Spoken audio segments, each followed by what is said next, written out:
Even though I come here to work every day, I've visited it 100 times over the last 7 years. It still takes me a second to kind of orient myself a little bit. You always have the feeling of finding your own way through the home. It doesn't really dictate you the way other houses do.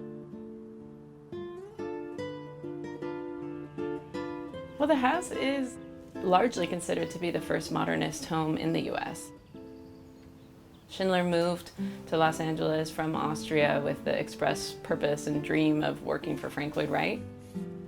He built the home essentially with his own hands and Clyde Chase's help, the other family that they lived with.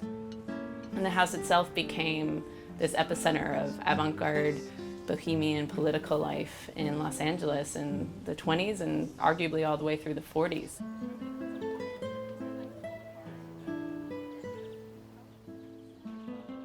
What I love about seeing how artists and architects respond to the Schindler House is that this space has a personality. It has a curatorial perspective. It is like collaborating with another person.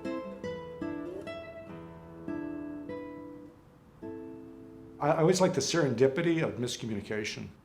You know, you're working on a design with someone, you describe your ideas to them. They hear what you're saying, but they hear it through their own ideas. And if they were actually to repeat back to you what you think you said, and there'll be something in there that wasn't what you said, which actually adds to it. You could say art and architecture are part of a continuum, okay? And engineering is in support of all of that. Where can you be working together where there's no separation between the two? You have what we call integrity. You know, just like the Schindler House has integrity. You look at it and you see the structure. And when you look at the structure, you see the architecture. And you don't really try to separate them. It's not like architecture's applied to the bones. The bones is the architecture. The exhibition is about presenting ideas. And what we hope to do is inform the design community of possibilities perhaps they hadn't thought about.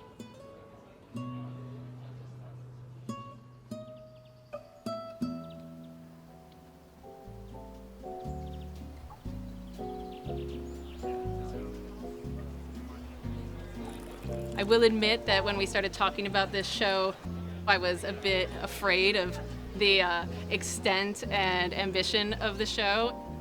However, 2 weeks ago when we started install, any concern or worries I had immediately dissipated. They worked together with such tremendous spirit and such sensitivity to the home. It takes a lot of engineering effort to make something appear like effortless or to make something appear seamless. The artist has a vision, but also engineers have principles and visions and inspirations. It's really about something that is more powerful than just the artistic vision. It's also the story that is behind it, the structural story that is behind it. There's a certain balance between science and art, and a balance between left brain, right brain, nature and reason. And this exhibit sort of shows that. The edges between what's art and what's engineering are very hard to define. And that's when work like this is truly integrated. As a philosophy that I have is that if you draw it with your own hand, you understand it. Drawing it by hand and seeing it with your eyes, you know it, understand it, it will fit together. It will hopefully be beautiful. I draw madly all the time. The thing that makes the engineering discipline unique is those that have this appreciation for creating and building these things that other people can experience. Maybe some future architects, or artists, or maybe an engineer, just like maybe. In fact, I think that's what sets great architecture apart from, I'll just say, pragmatic or usable architecture is one that really resonates. It drives an emotional experience. I've always felt like part of the value of art and architecture is to just enjoy something, just look at something beautiful, something that makes you just think a little bit about something besides yourself.